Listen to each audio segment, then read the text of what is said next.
कर दीजिए। हाँ, प्रियदर्शनी आईएएस एकेडमी के प्लेटफॉर्म पर पॉलिटी से संबंधित बहुत सारे कंसेप्ट आपको दिए जा रहे हैं इस चैनल पर। तो उसी चैनल के अंतर्गत सिर्फ फंडामेंटल राइट्स को सिर्फ ये पढ़ लेना कि आर्टिकल 14 में क्या है, 12 में क्या है, 13 में क्या है या 15 में क्या है, या फिर इस ढंग से ही पढ़ लेना काफी नहीं होता है, बल्कि आपको जो प्रश्न यूपीएससी या स्टेट पीसीएस के कमीशन पर लाएंगे वो कंसेप्ट आधारित भी होता है। जैसे कि कुछ फंडामेंटल राइट्स सकारात्मक होते हैं, कुछ कौन से फंडामेंटल राइट नेगेटिव होते हैं ना कि नकारात्मक होते हैं, या किस फंडामेंटल राइट्स को सिर्फ भारतीयों को दिए गए हैं जो भारतीय के निवासी हैं, भारतीय है, और कौन सा ऐसे फंडामेंटल राइट्स है जो भारतीयों को भी मिले हैं और विदेशियों को भी मिले हैं। तो इन सारी चीजों की चर्चा हम करेंगे इस वीडियो में, और ये भी जानने का प्रयास करेंगे कि केवल राज्य के विरुद्ध उपलब्ध जो है फंडामेंटल राइट्स कौन होते हैं, और राज्य के साथ ही व्यक्तियों के विरुद्ध यानी कि राज्य जो है व्यक्तियों के विरुद्ध फंडामेंटल राइट्स का वायलेशन भी कर सकती है, उसको कर्टेल भी कर सकती है। तो उससे संबंधित क्या मूल अधिकार है, इससे इन सारी चीज की चर्चा हम इस वीडियो में करेंगे। तो सिर्फ फंडामेंटल राइट्स में आर्टिकल्स को जाना ही काफी नहीं, बल्कि उनके अंदर अंतर्निहित भावनाओं को भी समझने का प्रयास करेंगे। तो आते हैं और एक एक चीज को समझने का प्रयास करते हैं इस स्लाइड के अंतर्गत। तो केवल भारतीयों, हालांकि मैंने पिछले स्लाइड में इसके बारे में कुछ बताया था, लेकिन आज मैं डिटेल से इसके बारे में चर्चा करूंगा कि वैसे फंडामेंटल राइट जो केवल भारतीयों को प्राप्त है। तो चलते हैं और इस चीज का एक एक चीज को, ऐसे फंडामेंटल राइट,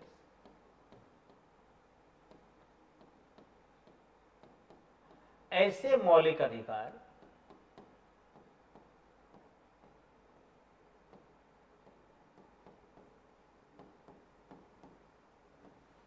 जो केवल भारतीयों को प्राप्त हो, भारतीयों को प्राप्त है, भारतीयों को प्राप्त है।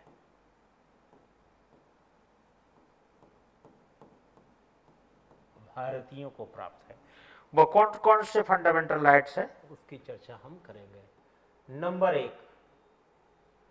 नंबर एक होता है कि उस आर्टिकल्स को ही हम पहले जानते थे। तो आर्टिकल मैंने कल ही बताया था, मान लीजिए कि आर्टिकल 15 है, आर्टिकल 15 यानी कि अनुच्छेद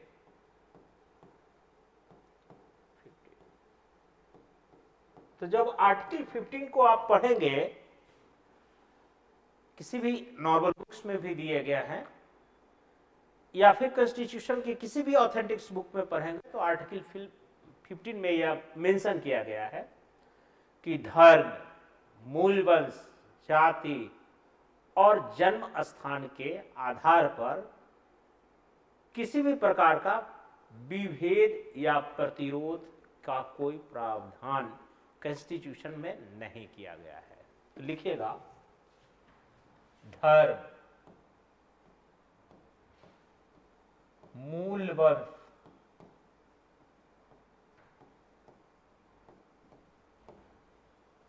धर्म, मूल वंश और जाति, लिंग, जाति,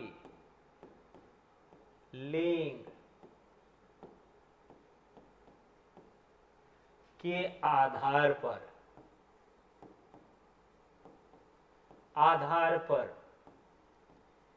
किसी भी प्रकार का विभेद नहीं किया जाएगा, विभेद नहीं किया जाएगा, नहीं किया जाएगा, किया जाएगा। Every Indian citizenship which belongs to Indian citizen according to Article 15, there is no differences created by the basis of religion, sect, sex and caste, यानी कि धर्म, मूल, वंश, जाति के आधार पर किसी भी प्रकार का विभेद भारतीयों के बीच नहीं किया जाएगा, या भारतीय नागरिकों के संदर्भ में नहीं किया जाएगा। नंबर 1, यानी कि ये है। अब देखिए दूसरा क्या दिया गया है, दूसरे नंबर में लिखिएगा आर्टिकल 15 और आर्टिकल 16, यानी कि अनुच्छेद 16, अनुच्छेद 16 है। इस आर्टिकल 16 में किस चीज की चर्चा की गई है? आर्टिकल 16 में किस चीज की चर्चा की गई है कि लोक नियोजन के अवसर पर अवसर की समानता। लोक नियोजन, लोक नियोजन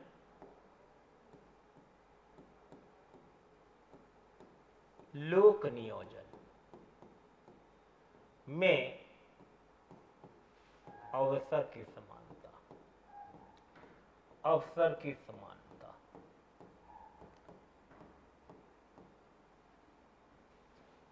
इक्वलिटी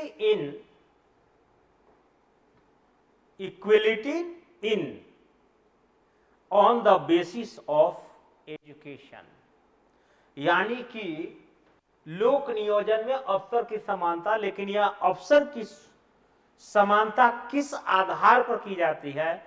साम्यवादी देश में, बहुत ध्यान से सुनिएगा, साम्यवादी देश में यही समानता बिना क्वालिफिकेशन के आधार पर की जाती है, यानी कि बिना अर्हता के आधार पर की जाती है।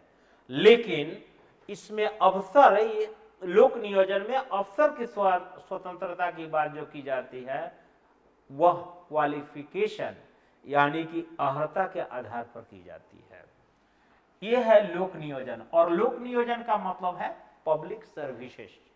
पब्लिक सर्विसेज का मतलब सिर्फ लोक सेवा आयोग नहीं होता है। पब्लिक जो लोक नियोजन का उसमें, जिसमें बहुत सारे जो सरकारी स्तर पर जो भी भर्तियां निकलती है या लोक नियोजन से रिलेटेड जो भी रिक्रूटमेंट होते हैं, उनमें किसी भी प्रकार का जो है अवसर की समानता की बात करती है, लेकिन यह जो होगा वह क्वालिफिकेशन यानी कि योग्यता के आधार पर होगा। और आर्टिकल इसके अलावा है, चलिए तीसरा है आपका आर्टिकल 19 जो भारतीयों को सिर्फ दिया गया है, यह है आर्टिकल 19 है वाक की स्वतंत्रता। वाक की स्वतंत्रता या फ्रीडम ऑफ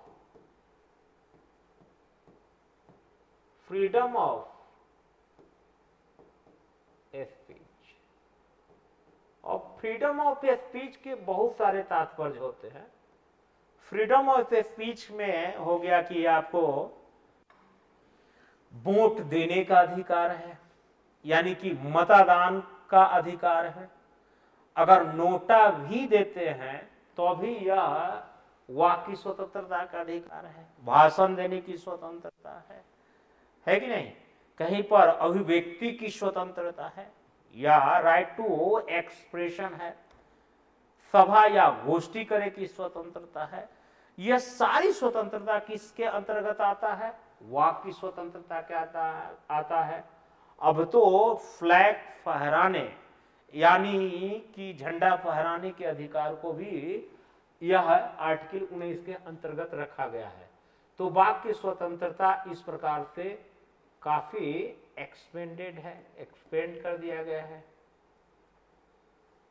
इसके बहुत व्यापक अर्थ होते हैं, है कि नहीं? और यह सिर्फ किसको दिया गया है? भारतीयों को दिया गया है। ये सारी की सारी चीज हम समझाने का कोशिश करेंगे। ये विदेशी को थोड़ी दिया गया है वोट देने का अधिकार। तो सिर्फ बोलने की स्वतंत्रता से नहीं है, वोट देना भी आर्टिकल 19 के अंतर्गत आता है, तो वोट देने या मतदान देने का अधिकार तो सिर्फ भारतीय नागरिकों को है, जो अपनी लोकतांत्रिक व्यवस्था में वोटिंग राइट है। किसी विदेशी को वोट देने का अधिकार थोड़ी है। अब लिखिए, जो सिर्फ भारतीय नागरिकों को ये फंडामेंटल राइट्स दिए गए हैं, वह अल्पसंख्यक वर्गों के हितों से संरक्षण से संबंधित है। आर्टिकल 29, आर्टिकल 29 है अल्पसंख्यक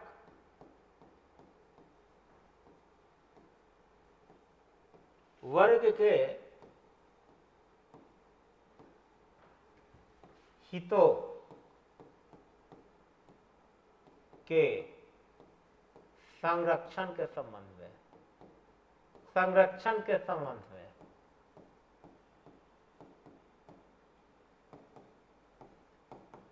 संरक्षण के संबंध में यह आर्टिकल 29 है।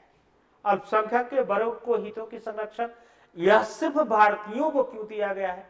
यह इसीलिए दिया गया है कि अल्पसंख्यक वर्ग में सिख, ईसाई, मुस्लिम, ये सारे लोग आते हैं, और इनको इसीलिए अल्पसंख्यक वर्गों को यहाँ सिर्फ जो भारतीय निवासी है उन्हीं को यह सब छूटें दी गई है। इसमें किसी अलग देश के अल्पसंख्यकों को इसमें किसी प्रकार का संरक्षण नहीं दिया गया है इंडियन कॉन्स्टिट्यूशन में। नेक्स्ट चलिए, नेक्स्ट एंड लास्ट है ऐसे कॉन्स्टिट्यूशन जो सिर्फ भारतीयों को दिए गए हैं, वह है आर्टिकल 30। आर्टिकल 30, और यह किससे रिलेटेड है, यह कौन से है? तो शिक्षा संस्थाओं की स्थापना करने से संबंधित है। जैसे मदरसा की स्थापना की जाती है, अल्पसंख्यक वर्ग जो मदरसा की स्थापना करेंगे आर्टिकल 30 से ही है। या प्रशासन का अल्पसंख्यक वर्गों का अधिकार, यानी कि शिक्षा संस्थाओं की स्थापना या प्रशासन का अल्पसंख्यक वर्गों का अधिकार भी है। ज्यादातर इसको हम लिखेंगे अल्पसंख्यक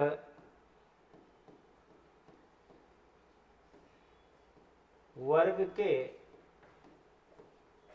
लोगों के लिए शिक्षण संस्थान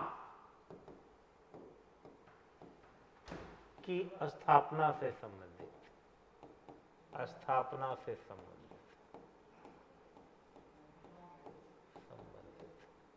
या इसी को कहेंगे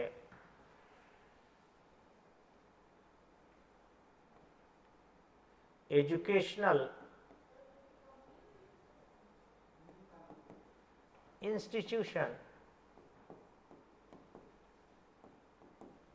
established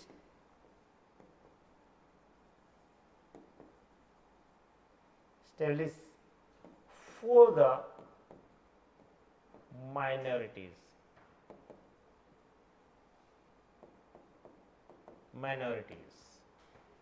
की बातें की गई है।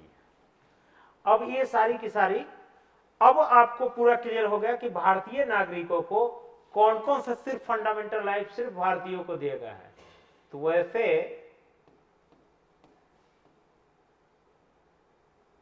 फंडामेंटल राइट्स जो सिर्फ भारतीयों को दिए गए हैं,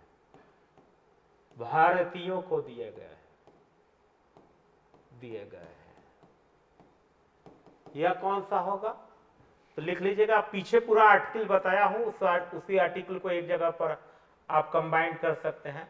आर्टिकल 15 दिया गया है, 16 दिया गया है, 19 दिया गया है, 29 दिया गया है और 30। सिर्फ यही 5 आर्टिकल जो है वह सिर्फ भारतीयों को है, सिर्फ भारतीयों को दिया गया है, या विदेशी नागरिकों को नहीं दिया है, सिर्फ भारतीयों को दिया गया, सिर्फ भारतीयों को दिया गया। आप कहेंगे कि सर ऐसे कौन से आर्टिकल्स हैं जो भारतीयों को भी मिला है? भारतीयों को तो मिला ही है, विदेशी नागरिकों में सिर्फ विदेशी नागरिकों को यही आर्टिकल्स यही सिर्फ फंडामेंटल राइट्स, जैसे कि फंडामेंटल राइट्स की चर्चा आपको 12th से लेकर जो 35 आर्टिकल्स तक हुई है, यह फंडामेंटल राइट्स है, फंडामेंटल राइट्स है।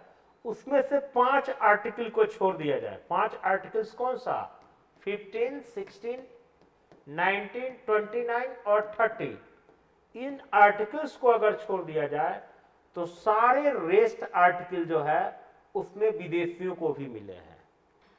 माने रेस्ट वाले आर्टिकल भारतीयों को तो मिलेगा ही मिलेगा, लेकिन भारतीयों को ये स्पेशल मिलता है, ये जो विदेशी को नहीं मिलते हैं।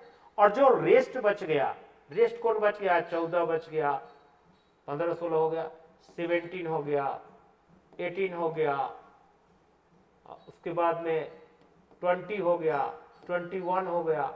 इस प्रकार से आप लिखते जाएंगे, जो रेस्ट बच जाएगा ये सारे अधिकार भारतीयों को भी मिले हैं और विदेशियों को भी मिले हैं, है कि नहीं। तो ये सारी की सारी कंसेप्ट आपको क्लियर हो गया होगा, इसे कई बार सवाल आते हैं। अब होता है कि फंडामेंटल राइट, और फंडामेंटल राइट्स को भी 2 वर्गों में बांटा गया है उसकी प्रकृति के आधार पर। एक होता है सकारात्मक, ऐसा फंडामेंटल राइट्स जो आपको सकारात्मक यानी कि पॉजिटिव कहा गया है, और दूसरा ये होता है फंडामेंटल राइट्स, उसको निगेटिव कहा गया है। तो क्यों कहा गया है, उसके पीछे कारण है, क्या है, मैं एक एक चीज को बड़ी ध्यान से आपको बताऊंगा, आप ध्यान से सुनिएगा। यानी कि फंडामेंटल राइट्स को ही मेंटल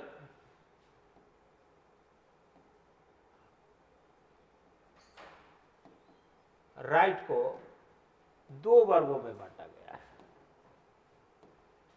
एक बांटा गया है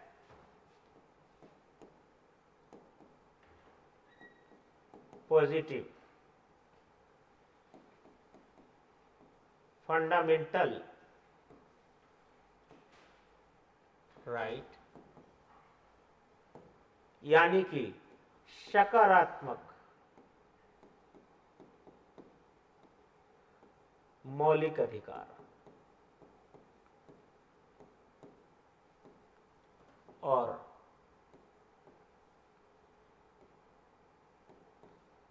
दूसरा है negative fundamental rights, fundamental right. कहने का तात्पर्य है नकारात्मक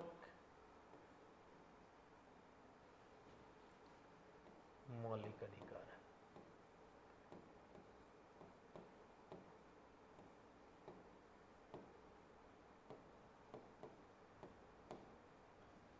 फंडामेंटल पॉजिटिव फंडामेंटल राइट्स और निगेटिव फंडामेंटल राइट।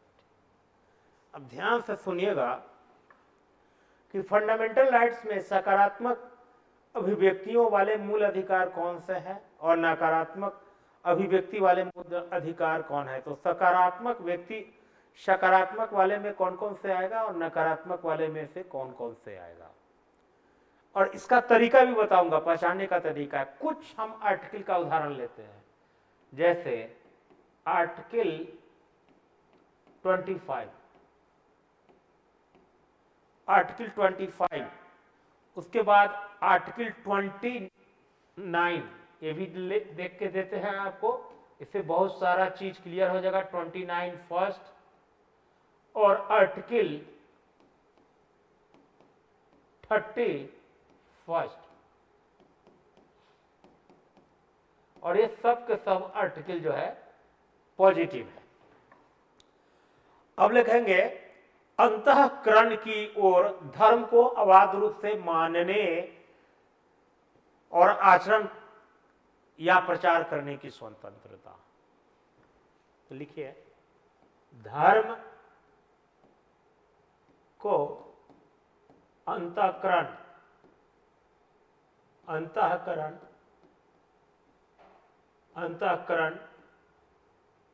करने और आचरण करने की स्वतंत्रता, करने की स्वतंत्रता। अगर साधारण शब्दों में इसको कहे आर्टिकल 50 को, तो इसी को कहते हैं धार्मिक स्वतंत्रता। इतना कुछ लिखने की आवश्यकता नहीं है, सिर्फ कहेंगे धार्मिक स्वतंत्रता से संबंधित आर्टिकल 15 है। और आर्टिकल 29 फर्स्ट है कि प्रत्येक व्यक्ति को यह अधिकार है कि अपनी भाषा, लिपि और संस्कृति को बनाए रखने के लिए अधिकार है। अपनी भाषा, लिपि या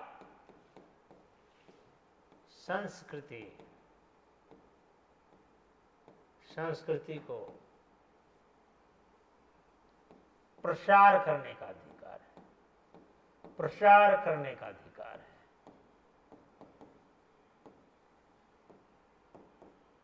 प्रसार करने का अधिकार है। और आर्टिकल 30 में क्या होता है कि धार्मिक या भाषाई अल्पसंख्यकों को अपनी रुचि के अनुरूप शिक्षण संस्थानों का स्थापना करना, यानी कि लिखिए, धार्मिक एवं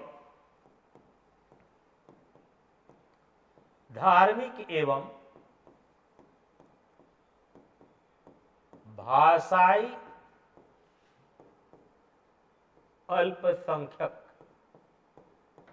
अल्पसंख्यकों को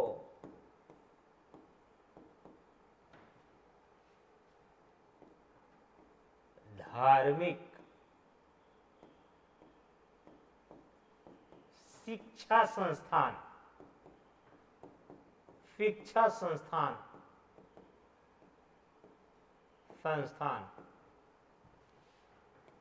की स्थापना करने का अधिकार,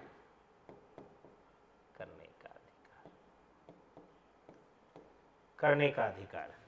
यानी कि शिक्षा संस्थाओं की स्थापना तथा प्रशासन में अल्पसंख्यक वर्गों की स्थापना भी है, यह आर्टिकल 30 में भी है।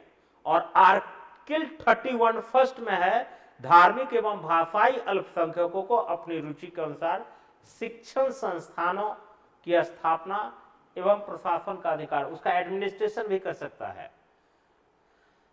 तो ये आपका हो गया सकारात्मक मौलिक अधिकार। अब देखिए दूसरे तरफ में देखिएगा, नकारात्मक क्या होता है। आर्टिकल 14 हो गया, 15 हो गया, 62 हो गए। तो सिर्फ आपको हम लिखेंगे आर्टिकल 14 हो गया, 15 हो गया, 60 हो गया। हालांकि इस चीज को हम समझने का प्रयास करेंगे कि यह आर्टिकल 51 कर दीजिए, ज्यादा अच्छा रहेगा, और 16(2) कर दीजिए। हम इस चीज को समझेंगे कि यह नकारात्मक कैसे है, और काफी अच्छा ट्रिक्स के माध्यम से आपको बताएंगे, ट्रिक नहीं कॉन्सेप्ट के आधार पर बताएंगे कि हम इसे सकारात्मक और नकारात्मक अधिकार कैसे समझेंगे। और पहले हम बताए थे 14 में क्या है, समता का अधिकार है। यानी किसी राज्य के किसी व्यक्ति को विधि के समक्ष क्या माना जाता है, क्षमता या समान संरक्षण से वंचित नहीं करेगा, यह बातें कही गई है। तो कौन वंचित नहीं करेगा, यह आर्टिकल 14 क्या कहता है, समानता के अधिकार का बात करता है। एक कीवर्ड में हम लिख देंगे, उतनी लंबी ना लिख के हम लिखेंगे समानता के अधिकार की बातें करता है। और आर्टिकल 15 जो है वह राज्य में धर्म, मूल, वंश, जाति, लिंग, जन्म के स्थान पर किसी प्रकार का नागरिकों में विभेद नहीं करेगा। यानी कि आर्टिकल 15 की बात कह रहा है कि धर्म, मूल वंश, जाति, लिंग के आधार पर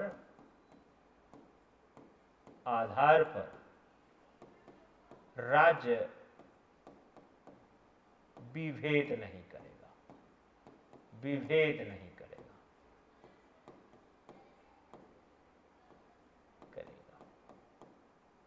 और आर्टिकल 16 में क्या कह रहा है? आर्टिकल 16 आपको क्या कह रहा है कि राज्य के लोक नियोजन में धर्म, जाति, लिंग आदि के आधार पर नागरिकों में विभेद नहीं करेगा। तो राज्य के लोक नियोजन में, लोक नियोजन का मतलब क्या है कि सरकारी सेवा में धर्म, जाति, लिंग, हम लोग पढ़े होंगे कि नियोजन की या समान अवसर की समानता की बात की जाती है। तो लिखिए लोक नियोजन में, लोक नियोजन में लोक नियोजन में जाति, धर्म, वर्ग, क्षेत्र के आधार पर विभेद नहीं किया जाएगा, आधार पर विभेद नहीं किया जाएगा, नहीं किया जाएगा। तो ये सारी की सारी चीजें आपको क्लियर कट क्रिस्टल हो गया है। लेकिन सर एक बात जानिएगा कि हम इसे पॉजिटिव और निगेटिव किस रूप में कैसे जान पाएंगे? तो आपको जानकर बहुत सुखद महसूस होगा कि जानने का सबसे अच्छा, अब जानिए, देखिए फंडामेंटल राइट्स किसके लिए होता है? इंडिविजुअल होता है कि नहीं? और इंडिविजुअल अगर हो तो धर्म का, जैसे देखिए फंडामेंटल राइट्स किसके लिए होता है? स्टेट के लिए प्रोवाइड किया होता है या इंडिविजुअल होता है? या इंडिविजुअल होता है, यानी कि व्यक्तिगत होता है। धर्म इति धार्यम, धार्यम, तो धर्म को अंतःकरण करने और आचरण करने की स्वतंत्रता, यानी कि जब हमको इस बात के लिए स्वतंत्रता हो कि हम किसी भी धर्म को मान सकते हैं, किसी भी संप्रदाय को मान सकते हैं, तो उसमें जो है, यानी कि इनर चीज से जो चीज उभर के आती है, हमारे आंतरिक भाव से उभर के आती है, वह सभी के सभी सकारात्मक मौलिक अधिकार है। जैसे धर्म आंतरिक भाव से उभरता है, अंतःकरण के भाव से उभरता है, तभी तो हम किसी भी धर्म या सेक्ट या संप्रदाय को अपने आचरण के अनुसार मानते हैं, यानी कि अंतःकरण उसका करते हैं। या आंतरिक भाव उत्पन्न होता है तो या तो हम किसी धर्म या धर्म विशेष को अपना लेते हैं, तो जो अंतःकरण से आए वह सकारात्मक होगा, पहचाने का सबसे देखिएगा।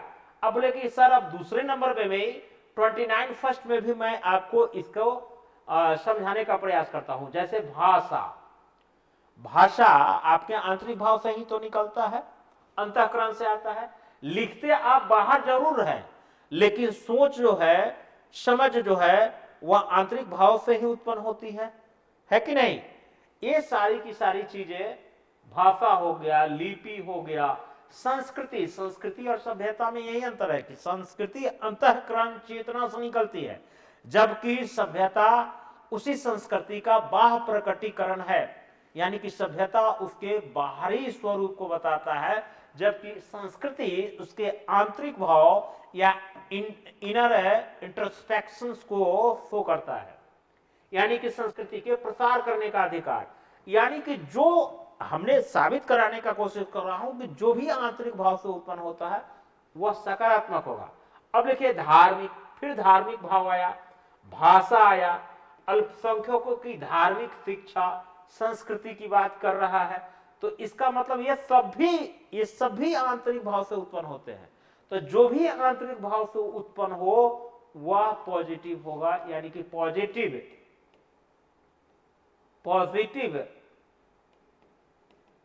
पॉजिटिव या फंडामेंटल राइट्स है। लेकिन नकारात्मक मौलिक अधिकार उसको कहते हैं जिसमें यानी कि राज्य का हस्तक्षेप बढ़ता है। उसमें किसी व्यक्ति के आंतरिक भाव पर सिर्फ निर्भरता नहीं करता है, बल्कि राज्य का उस पर हस्तक्षेप होता है, तो इस कारण से ऐसे, चूंकि अगर किसी बाह्य चीज का अगर, चूंकि फंडामेंटल राइट तो इंडिविजुअल के लिए होता है और उस पर राज्य का हस्तक्षेप होने लगे या राज्य का इंटरफियर हो या बाहरी स्रोत का इंटरफियर हो, तो वैसे फंडामेंटल राइट्स को हम नकारात्मक स्वरूप में काउंट करते हैं।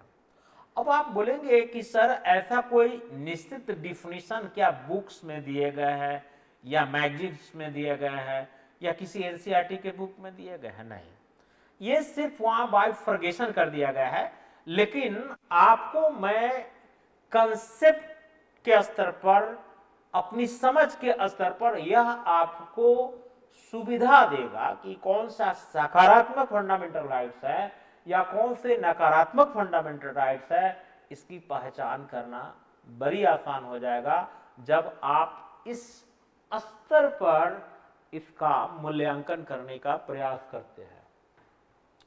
चलिए मैं इसको भी चेक करने का शुरू करता हूं कि इसमें आंतरिक भाव का प्रकटीकरण हो रहा है या बाह्य भाव का प्रकटीकरण हो रहा है।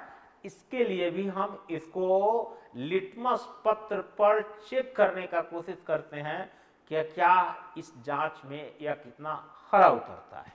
चलिए अब देखते हैं आर्टिकल 14 को ही हम बताते हैं, समानता का अधिकार। भाई समानता की अधिकार की बातें यह करता है, यह समानता के अधिकार किस स्तर पर कर रहा है? समानता का अधिकार कहता है कि राज्य अपने व्यक्तियों को विधि के समक्ष समान या समान संरक्षण से वंचित नहीं करता है। क्या राज्य का इस पर हस्तक्षेप हुआ कि नहीं? समानता का अधिकार और दिए या कौन रहा है समानता का अधिकार? कोनो प्राकृतिक समानता की बात नहीं करता है।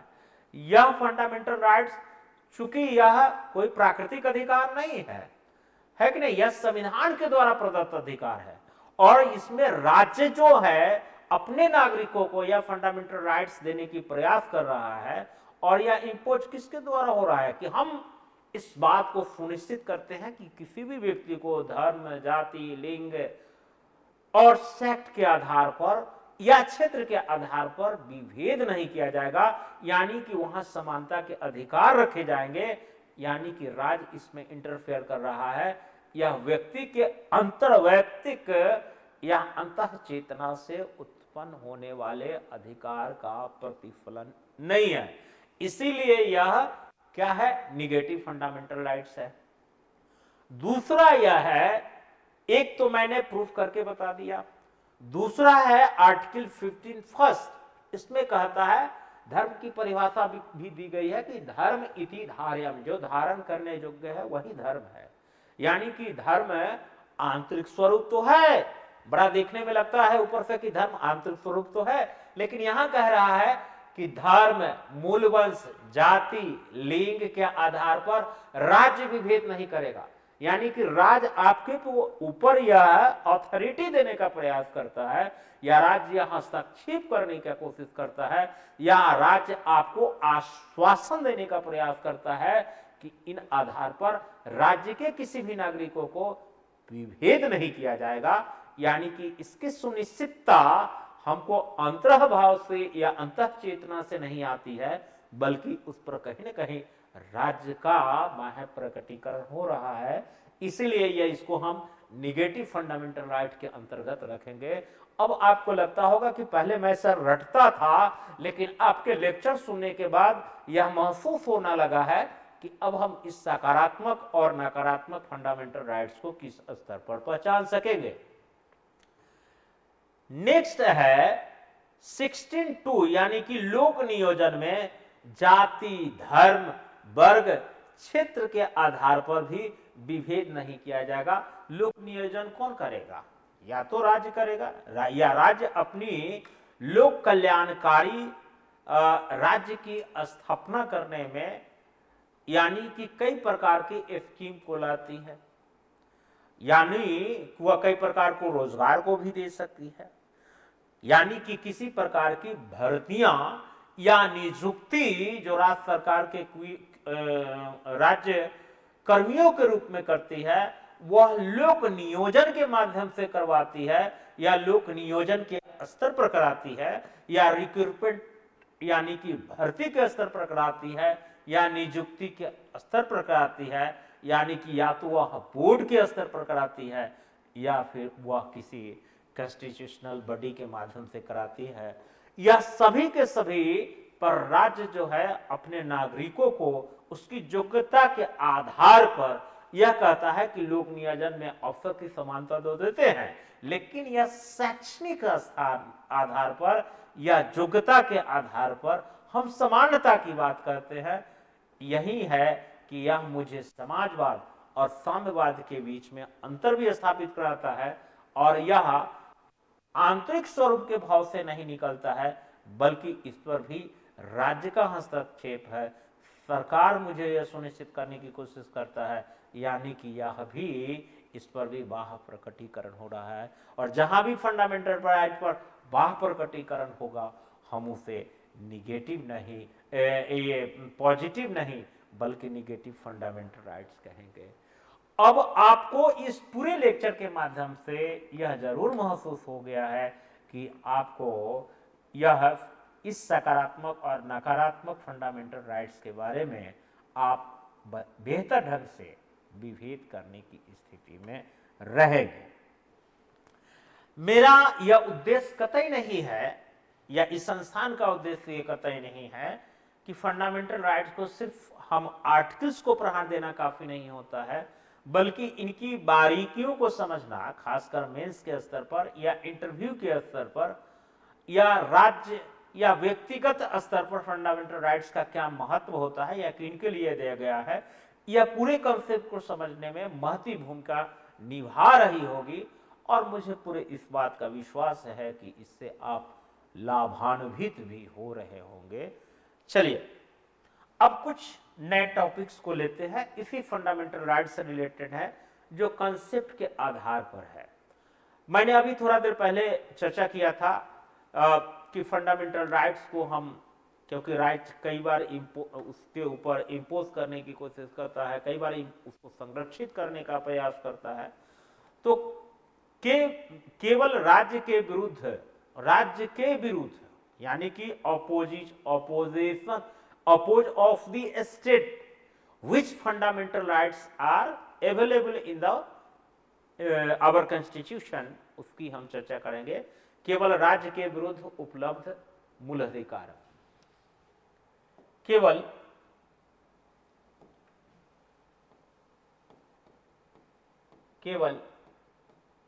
राज्य के विरुद्ध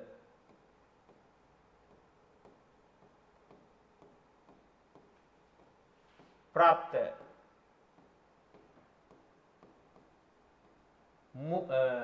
केवल राज्य के विरुद्ध प्राप्त मूल अधिकार, ये हेडिंग बनाइएगा, इसको भी समझने का प्रयास हम करते हैं। ये समझने का प्रयास ये भी करते हैं कि भाई राज्य के विरुद्ध जो उपलब्ध फंडामेंटल राइट्स, उसमें कौन कौन से अधिकार है। तो राज्य के विरुद्ध फंडामेंटल राइट्स की बात करेंगे, केवल राज्य के विरुद्ध फंडामेंटल राइट्स की हम विरुद्ध जो है फंडामेंटल राइट्स का विरुद्ध। अब कहने का मतलब क्या है कि थोड़ा सा ध्यान देखिए, राज्य के विरुद्ध उपलब्ध मूल अधिकार। अब मान लिया जाए कि इसका अगर जो भी फंडामेंटल राइट्स दिया गया है, उसको पकड़ने का सबसे अच्छा उपाय यही है कि जो भी फंडामेंटल राइट्स दिए गए हैं और उसका अगर वायलेशन राज्य सरकार करती है या प्रांत करती है, तो उस स्थिति में हम उसके विरुद्ध यानी कि राज्य सरकार के विरुद्ध या राज्य के विरुद्ध या प्रांत के विरुद्ध हम ये जो है मुझे अधिकार दिए गए हैं कि हम उसका विरोध भी कर सकते हैं, या कानूनी सम्मत प्रक्रिया का में भी हम भाग ले सकते हैं, है कि नहीं। तो इसका सबसे पहले जो आर्टिकल्स की चर्चा की जाएगी वह होगा आर्टिकल नंबर है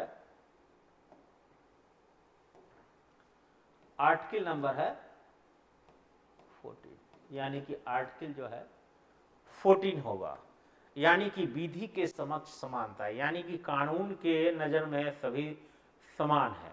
अगर राज्य इसमें विभेद किसी प्रकार के कर देती है, किसी नागरिक को वह ज्यादा अधिकार सुनिश्चित करवाती है और किसी को कम करवाती है, तो इस स्थिति में उसे विधि के समक्ष समानता के कानून का उल्लंघन माना जाएगा और राज्य के विरुद्ध उपलब्ध यह फंडामेंटल राइट्स आम नागरिक को दिए गए हैं। क्योंकि फंडामेंटल राइट्स का संबंध निश्चित रूप से सीधे इंडिविजुअल को दिए गए हैं, एक आम नागरिक को अधिकार दिए गए हैं। दूसरा, यह आर्टिकल 15 फर्स्ट भी है। 15 फर्स्ट में मैंने बताया था, धर्म, मूलवंश, जाति, लिंग, जन्म के स्थान पर किसी प्रकार का भी भेद नहीं किया जाएगा। अगर कोई राज्य या प्रांत इसका उल्लंघन करती है तो हम उस राज्य के विरुद्ध जा सकते हैं। ये हमें फंडामेंटल राइट्स में ये सारे के सारे अधिकार दिए गए हैं। लोक नियोजन में अफसर की स्वतंत्रता में आर्टिकल 16 भी इसी के अंतर्गत आएगा। लोक नियोजन में अफसर की स्वतंत्रता की बात करेगा। ये सब मैं आगे पीछे पढ़ा चुका हूं, इसलिए बार बार इसको नहीं लिख रहा हूं, सिर्फ आर्टिकल लिखे जा रहा हूं। और आपको जो हम ये जो आपको हम बोल रहे हैं वो आप उसको ध्वनि के माध्यम से आप लिखने में लिख भी सकते हैं, क्योंकि लिखने में काफी लंबी वीडियो हो जाएगी। अब जो देखते हैं कि आर्टिकल 18 फर्स्ट में क्या है कि विद्या के समान अतिरिक्त कोई भी उपाधि नहीं दी जाएगी। जैसे सेना में या एजुकेशन में जो उपाधि दी जाती है उसके अलावा राय, सुजान, ये जो स्पेशलाइज्ड है, आपको स्पेशल जो स्टेटस सोसाइटी में मिलेगी वह बिना योग्यता के आधार पर, यानी कि सेना अगर देती है तो ठीक है, आपको एजुकेशन में कुछ मिलता है तो ठीक है, नहीं तो ऐसे आप नहीं रख सकते हैं। यह प्रिविलेज और स्पेशल सोशल स्टेटस दिखाने से समाज में इस आर्टिकल 18 का उल्लंघन माना जाएगा। और नेक्स्ट है आपका आर्टिकल 21 फर्स्ट इसी से संबंधित है। आर्टिकल 21 में क्या है, आर्टिकल 21 नहीं होगा, आर्टिकल 19 होगा। आर्टिकल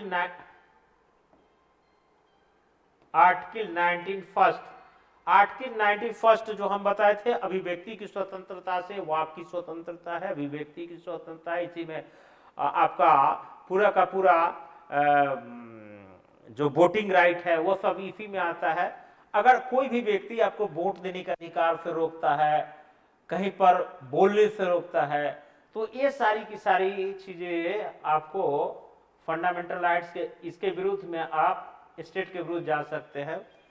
आर्टिकल फिर 21 भी इसी के अंतर्गत आता है, यानी कि आर्टिकल 21 के अंतर्गत प्राण एवं दैहिक स्वतंत्रता के संरक्षण की बातें की गई है। या आर्टिकल 21 में क्या गया है, प्राण एवं दैहिक स्वतंत्रता, यानी कि यह स्टेट की यह मोरल ड्यूटी बनती है कि आपके इस चीजों की, जान माल की रक्षा सुनिश्चित करें।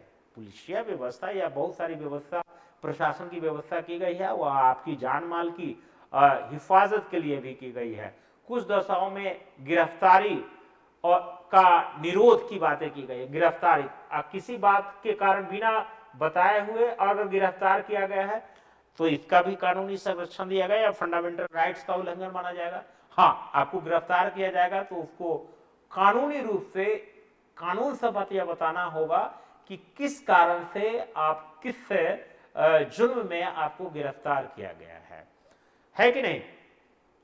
आर्टिकल जो है, अब आते हैं आर्टिकल 25 भी इसी के अंतर्गत आएगा। आपको केवल राज्य के विरुद्ध जाने की वाले बात में की गई है। आर्टिकल 25 में क्या गया है कि अंतःकरण, धर्म मानने, आचरण करने, इस पर कोई स्टेट आपको रोक नहीं लगाएगा। मान लिया जाए कि किसी भी धर्म को आपको आचरण करना है या किसी भी धर्म को आपको मानने की आजादी है, इसके लिए ना तो स्टेट आपको स्पॉन्सर करेगी और ना आपको प्रोवोक करेगी, और नहीं इसमें किसी धर्म को मानने के लिए वह अभिप्रेरित भी करेगी।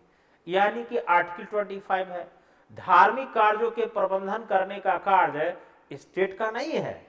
यानी कि इसको ऑब्स्टेकल करेगी। अगर धार्मिक कार्यों का आप प्रबंधन करते हैं तो स्टेट रोक भी नहीं सकती है कि नहीं। इसी तरह से आपको अगर किसी धार्मिक कार्य में आपको चंदा से या किसी प्रकार का आपको किसी प्रकार का टैक्स की स्वतंत्रता, माने धर्म से रिलेटेड अभिवृद्धि करने के लिए करों की स्वतंत्रता, विशिष्ट धर्म की अभिवृद्धि के लिए करों की स्वतंत्रता करने से अगर वह राज्य कर रही है तो उसके विरुद्ध भी व्यक्ति जो है कानूनी कार्रवाई कर सकता है कि नहीं। अब धर्म के नाम पर या किसी मंदिर मस्जिद के नाम पर सरकार आपसे किसी प्रकार की करों की अभिवृद्धि नहीं करेगी, क्योंकि ऐसा हुआ है कि राम मंदिर बना है तो आपके ऊपर हिंदू या मुसलमानों से टैक्स तो वसूला नहीं गया उसके नाम पर। अगर वह ऐसा करती है तो इसके विरुद्ध आर्टिकल 27 का हवाला देकर कोर्ट में सरकार को कटघरे में खड़ा किया जा सकता है, या आर्टिकल 27 ही देता है इस ढंग की बात है। आर्टिकल 28 में भी इसकी चर्चा की गई है, आर्टिकल 28 भी इसी से रिलेटेड है। आर्टिकल 28 में किस चीज की चर्चा की गई है कि कुछ शिक्षण संस्थाओं में धार्मिक शिक्षा की स्वतंत्रता की बातें की गई है। जैसे धार्मिक शिक्षा की स्वतंत्रता सभी के लिए नहीं की गई है, यह सिर्फ अल्पसंख्यक वर्गों के लिए की गई है कि आप अपना धार्मिक शिक्षा दे सकते हैं, अपनी धार्मिक शिक्षा का कुछ शिक्षण संस्थानों में आप फैला सकते हैं। इसलिए देखते होंगे कई जगह पर मदरसा बने हुए हैं, या इसी आर्टिकल 28 के अंतर्गत यह प्रावधानित किया गया है कि वह अपने धार्मिक शिक्षा का लोगों में प्रसार कर सकता है कि नहीं। आगे हम अगर चलते हैं तो अल्पसंख्यकों के वर्गों के हितों की संरक्षण की बात की गई है, आर्टिकल 29 में की गई है। आर्टिकल 29 में किया गया है कि अल्पसंख्यकों के वर्गों की हितों की संरक्षण की बात। देखते होंगे कई जगह पर SC/ST कानून बने हैं, या बहुत जगह पर अल्पसंख्यकों को वर्गों के लिए भी आरक्षण की बात की गई है या की जाती है। उस सब में अगर यह प्रावधानित नहीं होता है तो आप जो है राज्य के विरुद्ध ऐसी कार्रवाई कराने के लिए आप कोर्ट जा सकते हैं, या इस ढंग की आप बातें रख सकते हैं। और लास्ट है शिक्षण संस्थानों की स्थापना और प्रशासन में अल्पसंख्यक वर्ग का अधिकार। अल्पसंख्यक देखिए कई जगह पर हो गया कि बहुत जगह पर देखते होंगे कि अल्पसंख्यक वर्ग का प्रशासन में भागीदारी कम है, तो कई बार इसके लिए क्या किया गया है, आरक्षण का प्रावधानित किया गया है, राज्य सरकार के द्वारा प्रावधानित किया गया है।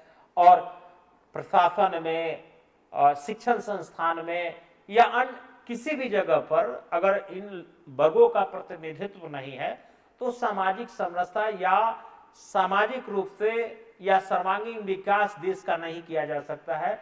इसलिए फंडामेंटल राइट्स में इस बात का प्रावधानित किया गया है कि ऐसे जगहों पर जहां प्रशासन की स्थापना है या शिक्षण संस्थान है वहां ऐसे लोगों को प्रतिनिधित्व दिया जाए, यानी कि आर्टिकल 13 की भी बात की गई है। आर्टिकल 13 की बात की है कि नहीं। तो ये सारी की सारी चीजें शिक्षण संस्थाओं की स्थापना और प्रशासन में अल्पसंख्यक वर्ग के अधिकार की बातें आर्टिकल 13 में की गई है। अब आपको लगा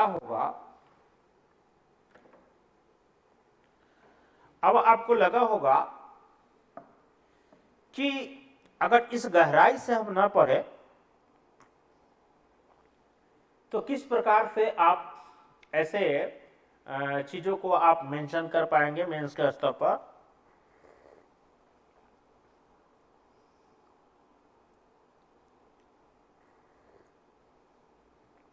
चलिए अब हम चलते हैं एक नेक्स्ट टॉपिक के ऊपर। यह भी है कि राज्य के साथ व्यक्तियों के भी विरुद्ध उपलब्ध मूल अधिकार। भाई आप राज्य के अगेंस्ट तो जा सकते हैं फंडामेंटल राइट्स के नाम पर कि भाई मेरा वायोलेशन हो रहा है, स्टेट मेरा वायोलेशन कर रहा है, मैंने पूरे लिस्ट की चर्चा करा दी। स्टेट भी तो आपके विरुद्ध यह कार्रवाई कर सकता है। ऐसे कुछ मूलाधिकार है जो इस राज्य के साथ ही व्यक्तियों के विरुद्ध भी उपलब्ध फंडामेंटल राइट्स है क्या? तो राज्य का व्यक्तियों के विरुद्ध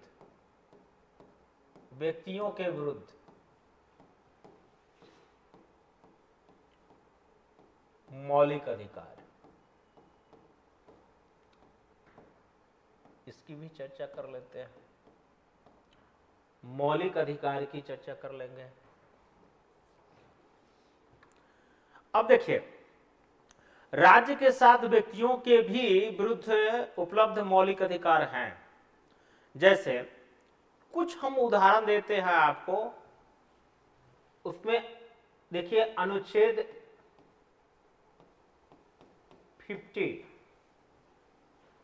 एग्जैक्ट 50 नहीं आएगा, 52 रखिए। और 52 में क्या कह रहा है? धर्म, मूल वंश, जाति, लिंग, जन्म के स्थान के आधार पर या सार्वजनिक स्थल के आधार पर किसी प्रकार का विभेद नहीं किया जाएगा। यह 52 है, 52 है। अगर मान लिया जाए कि कोई सरकार ने सार्वजनिक स्थल पर किसी सभी को घूमने का अधिकार, जैसे कि कोई पार्क है या वाहन रखने की स्थान है या वो किसी प्रकार के ऑडिटोरियम है, तो उसके आधार पर आप ये नहीं कह सकते हैं कि इस पार्टिकुलर जगह पर या इस जगह पर सार्वजनिक स्तर पर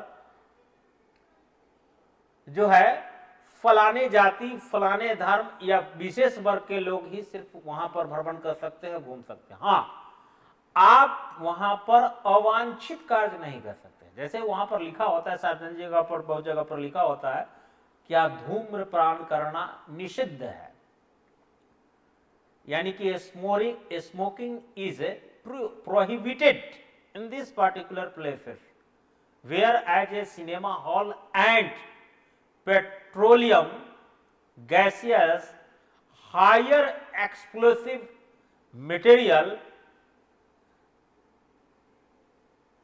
besides them, it is a very dangerous for humanity और a human beings. So ऐसी स्थिति में वो मना कर सकता है स्टेट, या फिर कोई प्रशासन मना कर सकता है। लेकिन यह बात यहां ये की जाती है कि ऐसी स्थिति पर आपका यह नहीं है कि फंडामेंटल राइट हम कोई भी व्यसन कर सकते हैं, जहां मन करेगा हम ये करेंगे वो करेंगे, नहीं। या दूसरा चीज आप और भी आसानी से समझ सकते हैं कि मान लिया जाए कि आर्टिकल 52 में है कि कहीं भी आप जो है धर्म, मूल वंश, जाति, लिंग या जन्म के स्थान पर सार्वजनिक स्थल के आधार पर आप कहीं पर भी भेद नहीं कर सकते हैं। तो आप कहीं सार्वजनिक स्तर पर घूमने गए, मान लीजिए कि वो बागान है, उसमें सभी लोग घूम सकते हैं, सभी जाति धर्म सेक्ट के लोग घूम सकते हैं, किसी भी धर्म को मानने वाले लोग गए। लेकिन अगर पार्टिकुलर रूप से अगर कोई व्यक्ति किसी व्यक्ति को इस आधार पर रोकता है कि वह इस पंथ या धर्म को मानने वाले लोग हैं या जाति के मानने वाले लोग हैं, वह व्यक्ति को रूप से वह निषिद्ध करना चाहता है, उस व्यक्ति को उस जगह पर प्रवेश को वर्जित करना चाहता है, तो राज्य ही या प्रांत ही उस व्यक्ति के विरुद्ध उसके फंडामेंटल राइट्स का जो है विरुद्ध में कार्रवाई कर सकता है। कि राज्य कई बार जो है आप उस व्यक्ति के पार्टिकुलर जो इस व्यक्ति उससे प्रभावित है उस चीज को ही लेकर उस फंडामेंटल राइट्स के विरुद्ध राज्य एक्शन ले सकता है। दूसरा है आर्टिकल 70 में देखोगे अस्पृश्यता का अंत। इसमें अस्पृश्यता का अंत का करने का मतलब है अनटचेबिलिटी की बात है कि डिमोलिश की बात की गई है, यानी कि या अब इसको किसी भी प्रकार का ऐसा समाज में ऐसा कोई कंसेप्ट नहीं है कि हम ऐसे किसी निम्न जाति या अछूत के आधार पर किसी प्रकार से हम समाज में विभेद कर सकते हैं, किसी वर्ग विशेष से या किसी जाति विशेष से या किसी धर्म विशेष से। तो ऐसी स्थिति में अनटचेबिलिटी को पूरी तरह से डेमोलिस्ट कर दिया गया है, पूरी तरह से विनिष्ट कर दिया गया है और फंडामेंटल राइट्स में दिया गया है कि इस प्रकार से किसी प्रकार का समाज के वर्ग के आधार पर किसी प्रकार का विभेद नहीं किया जाएगा। लेकिन अगर कोई व्यक्ति इस आधार पर, पुरानी मानसिकता के आधार पर भी विभेद करता है तो उनके विरुद्ध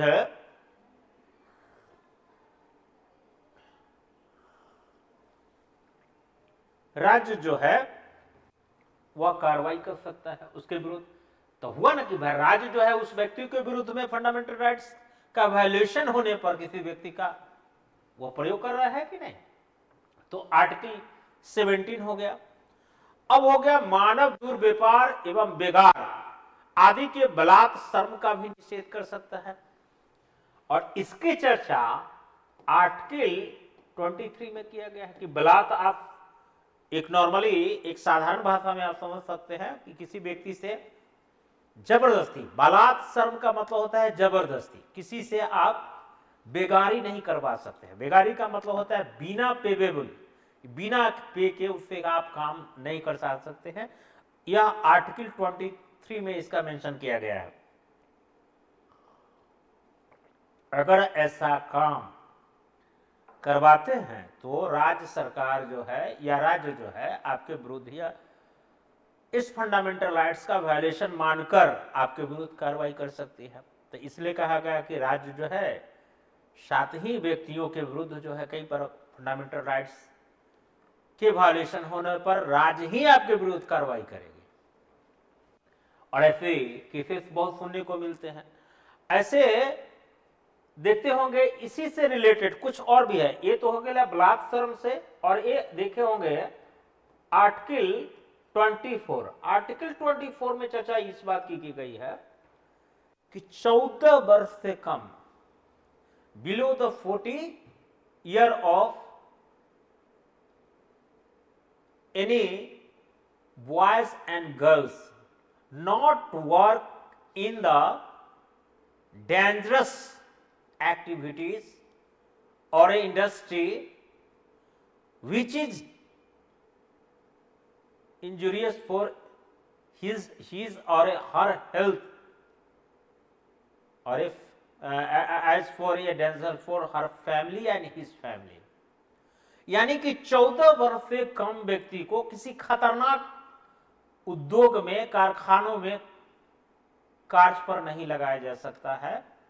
यह सब कुछ जो है उनके लिए तो जान माल की क्षति ही है और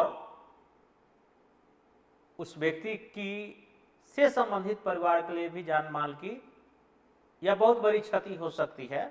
तो इस स्थिति में अगर इस प्रकार के आप काम करवाते हैं तो राज्य आपके विरुद्ध कार्रवाई करती है।